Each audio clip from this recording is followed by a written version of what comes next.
The workshop smelled like sawdust and betrayal at midnight. I sat there, Clayton Reeves, 41 years old, and apparently the town's biggest fool, staring at the photos Mrs. Winfield had accidentally delivered to my door. My wife Nadia, all 38 years of her perfectly manicured duplicity, was wrapped around Leo Harper like ivy on a dying tree. Their hands were everywhere they shouldn't be, their mouths locked in what I'm sure they called passion, but looked more like desperation to me. Before we dive deeper into this story, I have one small request. Please subscribe, drop a like, comment, and hit that hype button to boost this channel so more people can discover these incredible Reddit stories. My friends think you're a joke, Clayton. Her words from 3 days ago echoed in my head like a broken record. Funny thing about jokes. Sometimes the punchline comes when you least expect it. I'd been renovating homes in this weathered Maine coastal town for 15 years, turning broken down dreams into something beautiful again. Ironic, considering I couldn't fix my own marriage. The town had about 17,000 people, just enough for everyone to know your business, but not enough to mind their own. Mick, my foreman, had been dropping hints for months. Boss, that wife of yours is spending an awful lot of time at that fancy hotel where she works. And that Leo guy? He's been asking around about your schedule. I'd brushed him off. Mick was 44, built like a brick house, and had the loyalty of a golden retriever. But he also had the subtlety of a sledgehammer, so I figured he was just stirring up trouble. Now, looking at these photos, I realized Mick had been trying to save me from becoming the town's favorite cautionary tale. The pictures were detailed, too detailed. Nadia's receptionist uniform was disheveled, Leo's hotel manager blazer thrown carelessly over a chair. They were in what looked like one of the boutique hotel's premium suites, probably during her lunch break. The timestamp showed last Tuesday, when she told me she was working late on inventory. My phone buzzed, a text from Nadia. Out with the girls tonight. Don't wait up, honey. The girls. Tara, her best friend who ran the nail salon and had the emotional maturity of a teenager. The same Tara who'd been encouraging Nadia's "you deserve better" attitude for the past year.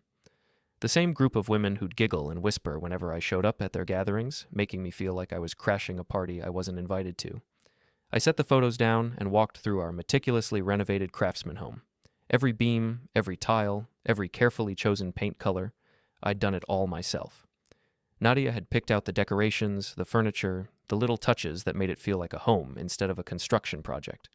But looking around now, all I could see were the late nights she'd spent planning the decor while I worked on the foundation. The wedding photo on the mantel caught my eye. We'd looked happy then. Hell, maybe we had been happy. But somewhere between the mortgage payments and her promotion to hotel receptionist, something had shifted. She'd started caring more about what her friends thought than what I felt. Started treating our marriage like a performance instead of a partnership. I pulled out my phone and scrolled through her social media. Photo after photo of her girls' trips, her work events, her self-care Sundays. I was notably absent from most of them, relegated to the occasional background figure or the guy taking the picture. The house felt different now, like I was seeing it for the first time. This wasn't my home, it was a stage set for Nadia's life, and I was just a supporting character who paid the bills. Mrs. Winfield, our 70-year-old neighbor, had knocked on my door this morning with a package that had been mistakenly delivered to her address. The woman was a walking rumor mill, but she'd always been kind to me. The way she'd handed me that package, with a look that was equal parts pity and determination, told me she knew exactly what was inside. Sometimes the mail gets mixed up, she'd said, patting my arm, but it always finds its way to where it needs to go. I started packing. Not everything, just my things. My tools, my clothes, my books. The personal items that actually belonged to me instead of the image Nadia had created for us. With each item I folded and placed in boxes, I felt lighter, like I was shedding a skin that had never quite fit right. By the time I finished, the house looked hollow. The walls that had once felt warm now seemed bare, echoing with the sound of my footsteps. I left my wedding ring on the kitchen counter, right next to the coffee maker I'd used every morning for 8 years. The note I left was simple. Ask your friends if this ending is funny. Nadia's key turned in the lock at 11 p.m. on Sunday, 3 days after her girls' trip to Portland. I wasn't there to see her face, but I'd positioned myself across the street in my truck, parked behind Mrs. Winfield's hedge. Call it morbid curiosity, but after 15 years of construction work, I'd learned that sometimes you need to watch a structure collapse to understand how it was built. The scream that came from inside the house could have woken anyone. Through the windows, I watched her stumble from room to room, her designer luggage forgotten by the front door. The living room, once filled with our furniture, now contained only the pieces she'd bought herself. The bedroom where we'd slept together for 8 years was stripped down to just her vanity and the bed. I'd taken my dresser, my nightstand, even the reading lamp I'd used every night. She found the note in the kitchen. Even from across the street, I could see her hands shaking as she read it. Her phone came out immediately. First call went to Tara. Tara, he's gone. Clayton's gone and he took everything. Her voice carried through the thin walls of our old house. What do you mean? What did I do? I didn't do anything. Liar. Even now, even with the evidence of her betrayal literally scattered across her social media, she couldn't admit what she'd done. The second call went to Leo. It rang and rang. No answer. The third call went to Leo again. Still no answer. By the fourth call, she was pacing the empty living room like a caged animal, her voice getting higher and more frantic with each unanswered ring. I'd spent the weekend at Mick's place planning my next moves with the precision I usually reserved for major construction projects. Mick had been surprisingly strategic for a guy who solved most problems with either a hammer or a beer. Boss, you can't just disappear and hope she learns her lesson, he'd said, cracking open his third Budweiser. Women like that, they don't learn lessons. They just find new ways to blame everyone else. He was right. Nadia had spent our entire marriage rewriting history to make herself the victim of every situation.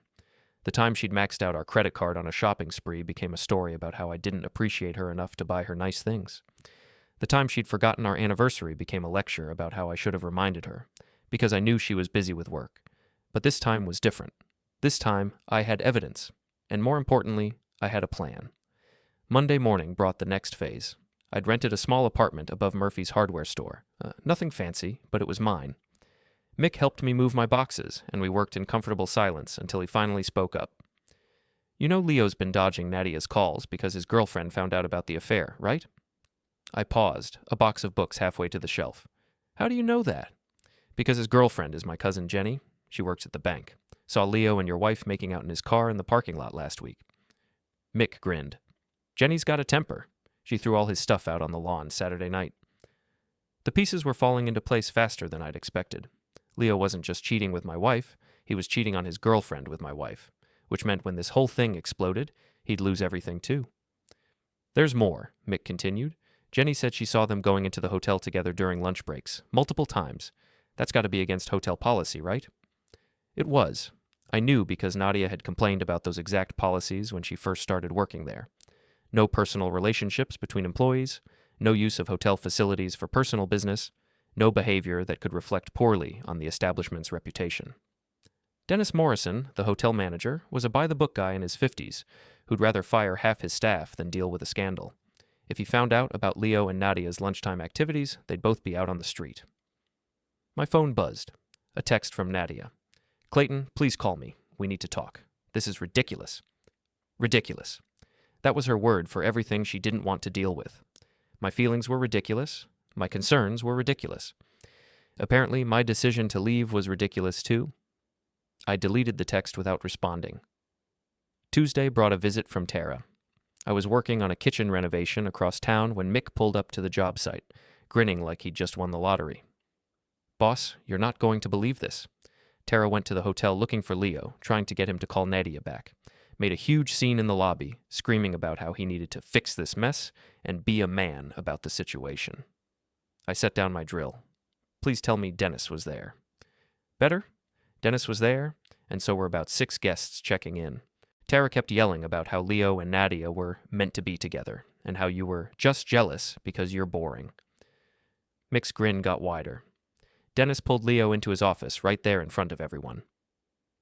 The dominoes were falling exactly as I'd hoped. Nadia's support system was crumbling. Her secret was becoming public knowledge, and her workplace was about to become very uncomfortable. But I wasn't done yet. The Rusty Anchor had been the town's unofficial gossip headquarters for as long as anyone could remember. Every scandal, every rumor, every piece of dirty laundry eventually made its way through those beer-stained doors. Wednesday night found me sitting at the bar, nursing a whiskey and listening to the conversation swirling around me like smoke. Tara was holding court at a corner table, surrounded by Nadia's usual crew of enablers. Her voice carried across the room, shrill with indignation. Clayton just abandoned her, packed up and left without a word. What kind of man does that to his wife? The kind of man whose wife has been screwing her coworker during lunch breaks, I thought, but kept my mouth shut. Sometimes the best revenge is just letting people talk long enough to hang themselves. I heard he cleaned out their bank account, added Jessica, one of Nadia's yoga class friends. Just took everything and disappeared. That's financial abuse? Actually, I'd only taken what was legally mine. My salary, my savings from before the marriage, and my half of our joint account. But facts had never been particularly important to this crowd. Mick slid onto the bar stool next to me, ordering a beer and speaking just loud enough for the nearby tables to hear. Funny thing about abandoned wives. Usually they're the ones who are stepping out first. The conversations around us got quieter, ears straining to catch every word. "What do you mean?" asked Tommy, the bartender who'd been serving this crowd for 20 years and knew exactly what Mick meant. "Oh, just that some women think they can have their cake and eat it too. Think their husbands are too stupid to notice when they are working a lot of overtime with their male coworkers." Tara's voice got louder, more defensive. "Nadia would never cheat. She's not that kind of person." "The kind of person who takes photos of herself half naked in hotel rooms with men who aren't her husband," I amended silently. That's when Leo walked in. He looked like hell. His usually perfect hair was disheveled, his hotel blazer wrinkled, and he had the hunted look of a man whose world was falling apart. He spotted Tara's table and made the mistake of walking over. "We need to talk," he said to Tara, his voice low and urgent. "About time." Tara stood up, wobbling slightly on her high heels. "Nadia's been calling you for days. You need to fix this situation with Clayton." "There's nothing to fix," Leo snapped. "It's over. All of it." The bar went silent. Even the jukebox seemed to pause between songs. "What do you mean, over?" Jessica demanded. "I mean, I'm not getting involved in this mess anymore. Nadia made her choices, and now she can live with the consequences." That's when I decided to make my entrance into the conversation. I stood up from my bar stool and walked over to their table, carrying my whiskey with the casual confidence of a man who held all the cards. "Evening, ladies. Leo." I nodded to each of them in turn. Couldn't help but overhear. Sounds like there's some confusion about consequences. Leo's face went pale. Tara puffed up like an angry hen. "Clayton, how dare you show your face here after what you did to Nadia?" "What I did?" I took a slow sip of my whiskey, letting the question hang in the air. "That's interesting. What exactly did I do, Tara?" "You abandoned your wife. You left her with nothing." "I left her with everything she deserved." I pulled out my phone and scrolled to the photos Mrs. Winfield had delivered. "Speaking of deserving things, Leo, how's your girlfriend Jenny handling the news about your overtime activities?" Leo lunged forward, but I was ready for him. 15 years of construction work had kept me in better shape than his desk job had kept him. I sidestepped easily, and his momentum carried him straight into the table behind me, sending drinks flying. The entire bar erupted in laughter as Leo scrambled to his feet, soaked in beer and looking like a drowned rat. "Whoops," I said, deadpan. "Looks like you're having trouble staying on your feet, Leo. Maybe you should stick to activities that don't require so much no balance." Tommy the bartender was grinning as he tossed Leo a towel. "Might want to watch where you're going there, hotel boy." Tara was sputtering with rage. "You think you're so smart, Clayton? But everyone knows you're just a boring contractor who couldn't keep his wife happy." "You're right about one thing, Tara. I am just a contractor. But I'm a contractor who knows how to read blueprints." I held up my phone again. "And these blueprints show exactly how your friend Nadia was spending her lunch breaks." The photos were clear enough that even from across the table, Tara could see what they contained. Her face went from red to white in about 3 seconds. Those could be anyone." "Could be, but they're not." I finished my whiskey and set the glass down on the table with a soft clink.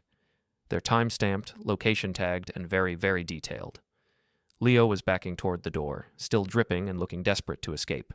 But I wasn't done with him yet. "Leo, before you go, I thought you should know. Dennis got an interesting package in his office today. Photos, witness statements, security footage, timestamps. Apparently hotel policy violations are taken very seriously at your establishment." The color drained completely from Leo's face. I didn't have to. Turns out when you make a scene in the lobby screaming about affairs and coworkers, management tends to investigate." I looked at Tara. "Thanks for that, by the way. Your little performance yesterday really got the ball rolling." Leo practically ran from the bar, leaving a trail of beer drops behind him. The rest of Nadia's support group was looking at Tara like she'd just confessed to murder. Jessica was the first to speak. "Tara, did you know about Nadia and Leo?"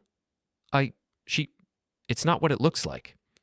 But it was exactly what it looked like, and everyone in the bar knew it. I left them to sort out their loyalties and headed home to my new apartment. As I walked past our old house, I could see Nadia through the window, pacing and talking frantically on the phone. The bare walls behind her looked like a stage set after the play was over. Empty, hollow, waiting for the next performance to begin. My phone buzzed with a text from an unknown number. "This isn't over." I smiled and typed back, "You're right. It's just getting started." Thursday morning brought consequences with the efficiency of a well-run construction site. I was installing cabinets in the Morrison house. No relation to Dennis, the hotel manager, just one of those coincidences that small towns are famous for, when Mick burst through the front door with news. "Boss, you're not going to believe this. Leo's car got vandalized last night." I kept my focus on the cabinet hinges, but I was listening. "What kind of vandalism?" "The artistic kind.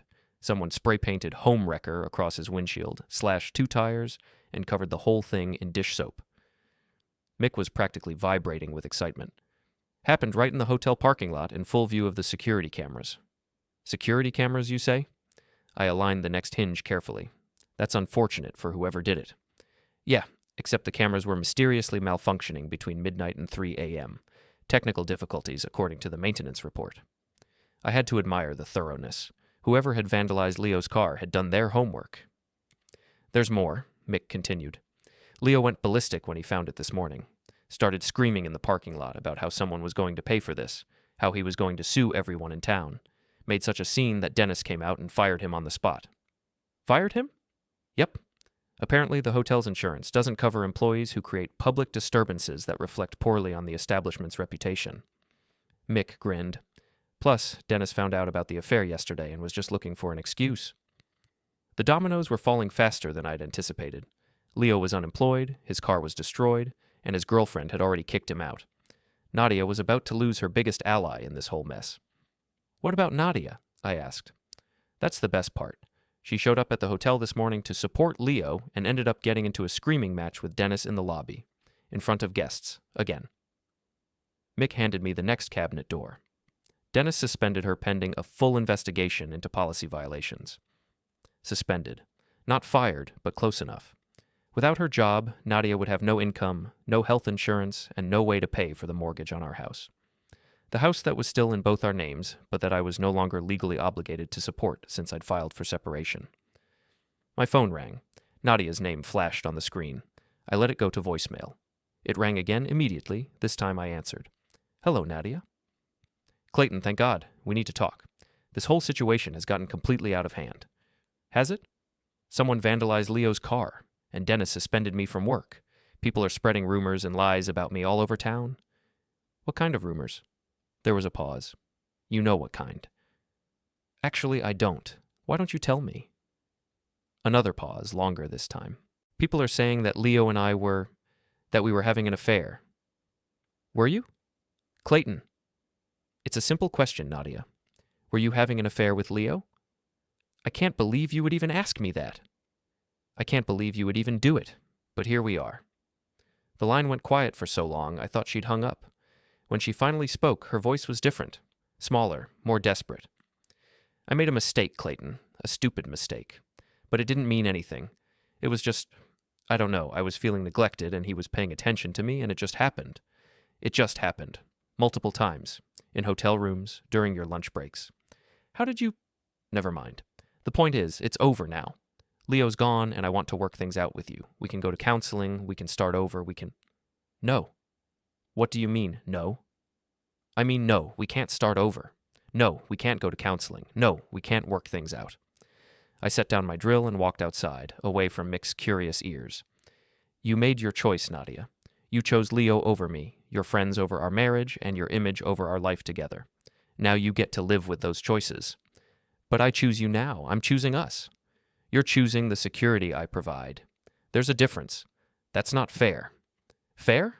I laughed, and it came out harder than I'd intended. You want to talk about fair? Fair would have been you talking to me when you felt neglected instead of running to another man. Fair would have been you respecting our marriage vows. Fair would have been you treating me like a partner instead of a joke to entertain your friends with. I never said you were a joke. My friends think you're a joke, Clayton.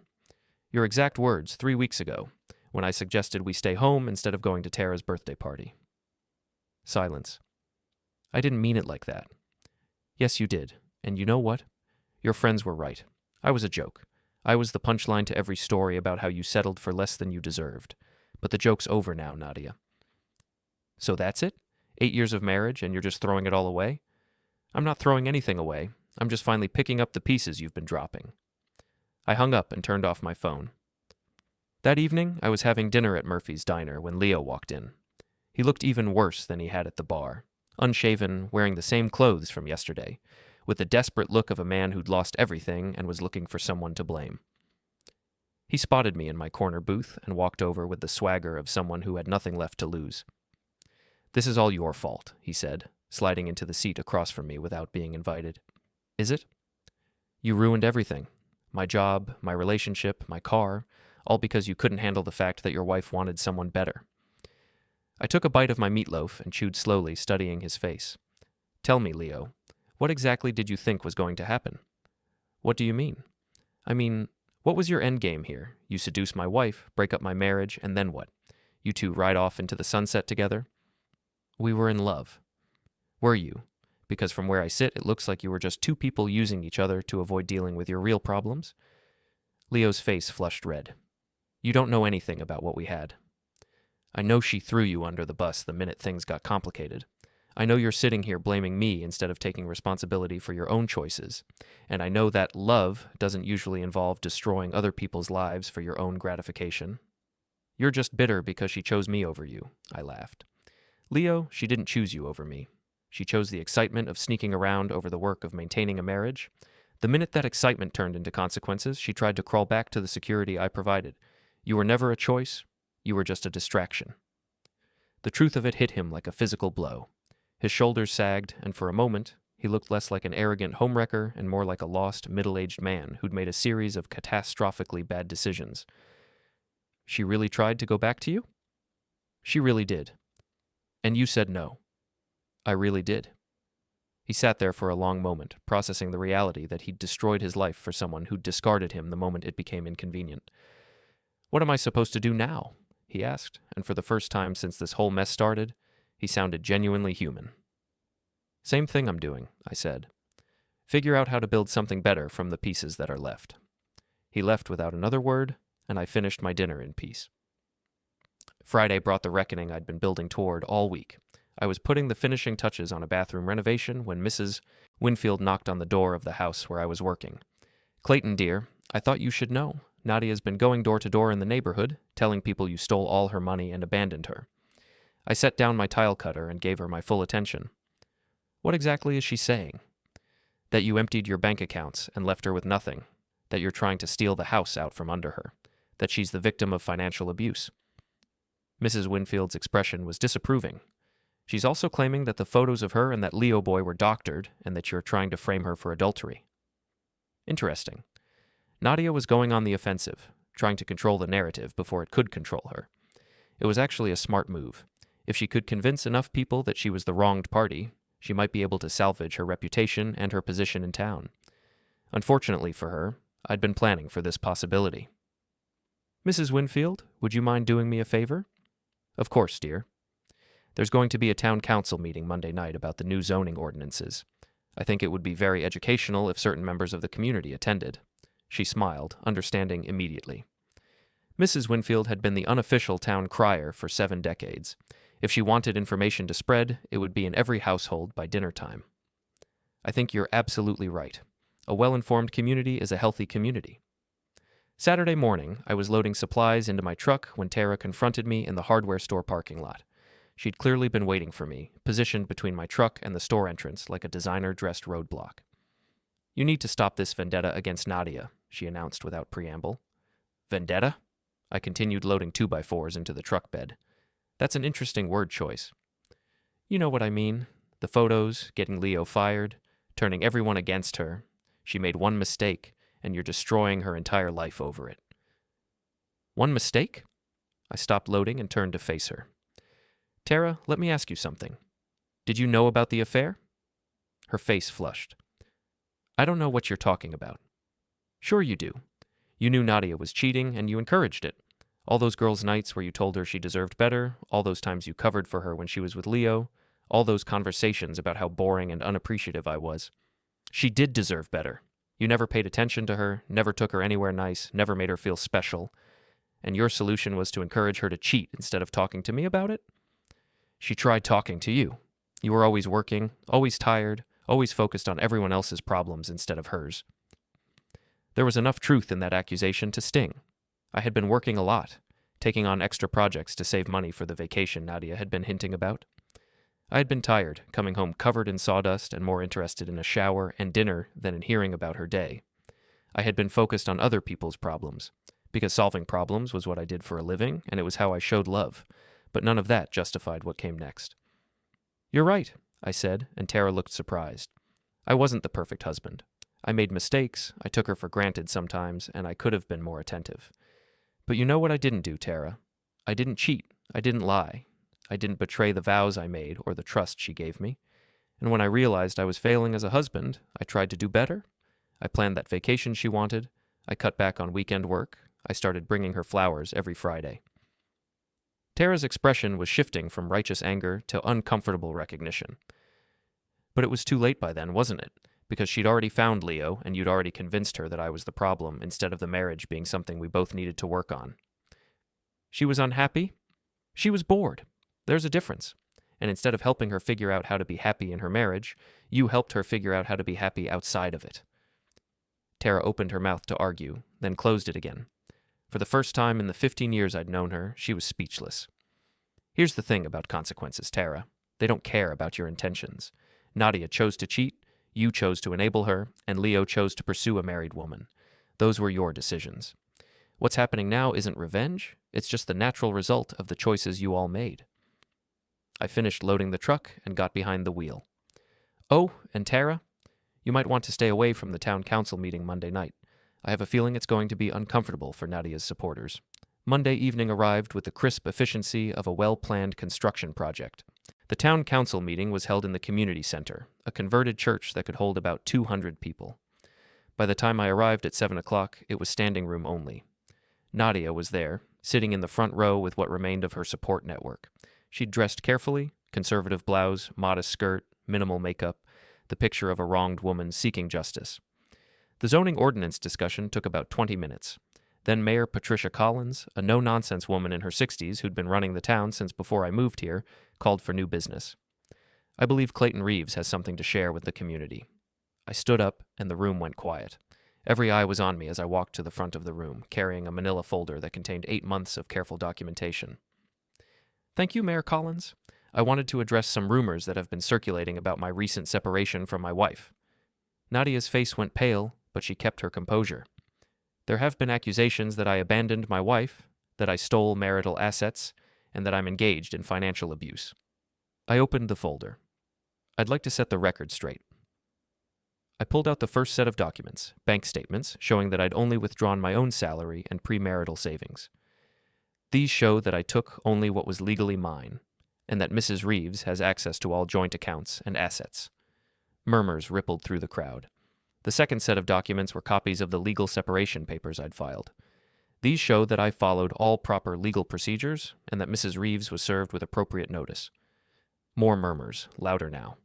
The third set of documents were the photos Mrs. Winfield had delivered, along with timestamps and metadata proving their authenticity. And these show why I felt it necessary to end our marriage. The room erupted. Nadia shot to her feet, her face flushed with rage and humiliation. This is harassment. This is a violation of my privacy. You can't just show private photos to the entire town. You're right, I said calmly, which is why I'm not showing them to anyone. I'm simply confirming that they exist, that they're authentic, and that they document behavior that violated our marriage vows. Those could be doctored. Anyone can fake photos these days. That's when Mick stood up from his seat in the back of the room. Actually, they can't be faked. Not these ones. All eyes turned to him as he walked forward, carrying his own folder. See, the thing about digital photos is they leave a trail. Metadata, GPS coordinates, timestamps that match up with security footage. He handed his folder to Mayor Collins. That's all there, along with witness statements from hotel staff who saw Mrs. Reeves and Leo Harper entering guest rooms together during work hours. Nadia looked like she was going to be sick. There's also this, Mick continued, pulling out his phone. A recording from last month's girls' night at Tara's house, where Mrs. Reeves and her friends discussed how to manage their husbands while they explored other options. The recording was damning. Nadia's voice, clear and recognizable, laughing about how easy it was to fool boring husbands, and how Leo made her feel alive again in ways I never could. The room was silent now, except for the sound of Nadia's ragged breathing. "You recorded us without permission," she gasped. "That's illegal." "Actually, it's not," said a voice from the audience. I turned to see David Chen, the town's only lawyer, standing up. Maine is a one-party consent state. As long as one person in the conversation knows about the recording, it's perfectly legal. Nadia's support network was melting away like snow in spring. Tara had already slipped out the back door, and the other women who'd been sitting with her were suddenly very interested in their shoes. "Mrs. Reeves," Mayor Collins said, her voice carrying the authority of someone who'd seen every kind of small-town drama over the past 30 years, "do you have anything to say in response to these allegations?" Nadia looked around the room, seeing nothing but judgment and disappointment in the faces of people who'd known her for years. Her carefully constructed image was crumbling in real time, and there was nothing she could do to stop it. This isn't fair. You don't understand what it was like being married to him. He was never home, never paid attention to me, never made me feel wanted or appreciated. Leo made me feel special." "So you cheated," Mayor Collins said simply. "I made a mistake." "You made a choice," I corrected. "Multiple choices over several months. And now you're experiencing the consequences of those choices." Nadia turned to face me, tears streaming down her face, her voice breaking with desperation. "Clayton, please, I'm sorry. I'm so sorry. I know I hurt you, but we can fix this. We can go to counseling, we can start over, we can—" "No," I said quietly. "We can't." "Why not? People make mistakes. People forgive each other. That's what marriage is supposed to be about." "Marriage is supposed to be about trust, respect, and commitment. You broke all three. So that's it? 8 years of marriage and you're just throwing it all away over one mistake?" I looked at her for a long moment. This woman I'd loved and built a life with. This stranger who'd been living in my house and sharing my bed while planning a future with someone else. "Nadia, I'm not throwing away 8 years of marriage. You already did that. I'm just finally admitting it's gone." The weeks that followed the town council meeting passed with the methodical precision of a demolition project. Nadia tried to rebuild her reputation, but the foundation was too damaged. The hotel fired her officially, citing policy violations and damage to their professional image. Tara's nail salon lost half its customers as word spread about her role in encouraging the affair. Leo left town entirely, unable to find work or housing after his story became public knowledge. I threw myself into my construction projects, finding peace in the honest work of building something solid from raw materials. The new apartment above Murphy's Hardware became home in a way the house had never been. It was mine, filled with my choices, my furniture, my books. 3 months after the separation, Nadia made her final play. I was working late at a renovation site when she showed up, looking desperate and hollow. She'd lost weight, and her usually perfect appearance was disheveled. The designer clothes had been replaced with discount store basics, and her manicured nails were chipped and bare. "Clayton, we need to talk." I didn't look up from the cabinet I was installing. "I think we've said everything that needs saying." "No, we haven't. I need you to know that I'm going to fight the separation. I'm going to claim financial abuse, emotional abandonment, whatever it takes. I'm going to make this as difficult and expensive as possible for you." Now I did look up. "Are you?" "I've been talking to lawyers. They say I have a case. They say you can't just abandon your wife because she made one mistake." "One mistake." I set down my drill and turned to face her fully. "Is that still the story you're telling yourself?" "It's the truth. The truth is that you had a months-long affair with your coworker, used hotel property for your meetings, lied to me repeatedly, enlisted your friends to help cover for you, and only tried to end it when you got caught." I pulled out my phone. "The truth is that I have documentation of all of this, along with witness statements and recordings that prove premeditation." Her face crumpled. "You're going to destroy me." "Nadia, I'm not destroying you. You're destroying yourself. Even now, even after everything that's happened, you're still trying to blame everyone else for your choices." "What am I supposed to do? I lost my job, my friends won't talk to me, I can't afford the mortgage on the house, I have nothing left." "You have the same thing I had when I found out about your affair, the opportunity to start over and build something better." "With what? I don't have your skills, your reputation, your connections. I'm just a hotel receptionist with a scandal following me around." For the first time since this whole mess started, I felt something like pity for her. She was right. She didn't have the advantages I had. Her identity had been built around being someone's wife, someone's friend, part of a social network that had now rejected her. Without those external validations, she was lost. But that didn't change what she'd done, or what she was still trying to do. "Nadia, I'll make you a deal. Drop the legal threats, sign the separation papers, and I'll give you 6 months to get back on your feet. I'll pay the mortgage until you can sell the house, and I'll split the proceeds with you fairly. And if I don't? Then I'll fight you in court with every piece of evidence I have. I'll make sure every detail of your affair becomes part of the public record. I'll drag Leo back here to testify if I have to. And when it's over, you'll get exactly what you're legally entitled to, and not 1 penny more. She stared at me for a long moment, weighing her options. I could see her calculating, trying to figure out if she had any cards left to play. You used to love me, she said finally. I did. What happened to that love? I considered the question seriously. It's suffering the same fate as your respect for our marriage, slowly, then all at once. She started crying then, not the manipulative tears she'd used during our marriage, but the raw, ugly crying of someone who'd finally run out of options and excuses. I really did love you, Clayton. Maybe not the way I should have, maybe not enough, but I did love you. I know, I said, and meant it. But love without respect isn't enough, and love without trust isn't real. She signed the papers the next day. The house sold within a month. Apparently, scandal doesn't hurt property values when the renovation work is solid. Nadia took her half of the proceeds and moved to Portland, where she could start over without the weight of everyone knowing her story. Leo never came back to town. Last I heard, he was working at a hotel in Boston, keeping his head down and his personal life private. Tara closed her nail salon and moved to Florida, where her sister lived. The remaining members of Nadia's social circle scattered like leaves in the wind, finding new groups to join and new drama to focus on. I kept working, kept building, kept moving forward. The apartment above Murphy's Hardware became a house on Elm Street. Nothing fancy, but solid and mine. I started dating again, carefully and honestly, building relationships on foundations of mutual respect instead of desperate need. 6 months after the divorce was finalized, I was having coffee at Murphy's Diner when Mrs. Winfield sat down across from me. You know, she said without preamble, I never liked that girl. You never said anything. Wasn't my place. But I always thought you deserved better than someone who treated you like a convenience instead of a partner. Why did you give me those photos, Mrs. Winfield? She smiled, and for a moment I could see the young woman she'd been 70 years ago. Because sometimes good people need help seeing the truth, and because every man deserves to know when his wife is making a fool of him. Thank you. Don't thank me, dear. Thank yourself for having the courage to do something about it once you knew. I finished my coffee and walked home through the streets of the town that had watched my marriage crumble and my life rebuild. The late afternoon sun was painting the old houses in shades of gold and amber, and for the first time in years, I felt genuinely content. My phone buzzed with a text from an unknown number. I hope you're happy now. I looked at it for a moment, then deleted it without responding. Some conversations are over, even when the other person doesn't realize it yet. That evening, I sat on my front porch with a beer and a book, listening to the sounds of the neighborhood settling into night.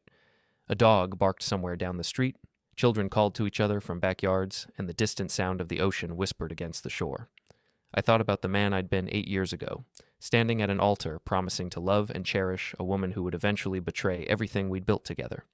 I thought about the man I'd been 6 months ago, sitting in my workshop surrounded by the evidence of that betrayal, wondering how to move forward.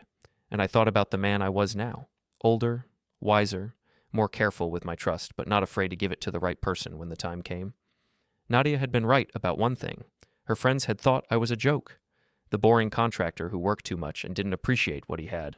The man who was too stupid to see what was happening right under his nose. But jokes, like buildings, are all about structure. Set them up right, and the punchline hits exactly when and how it's supposed to. And sometimes, if you're very lucky and very patient, you get to be the one delivering it instead of the one getting hit. I raised my beer to the empty street and smiled. The joke's on you, Nadia, I said to the night air. The joke's on you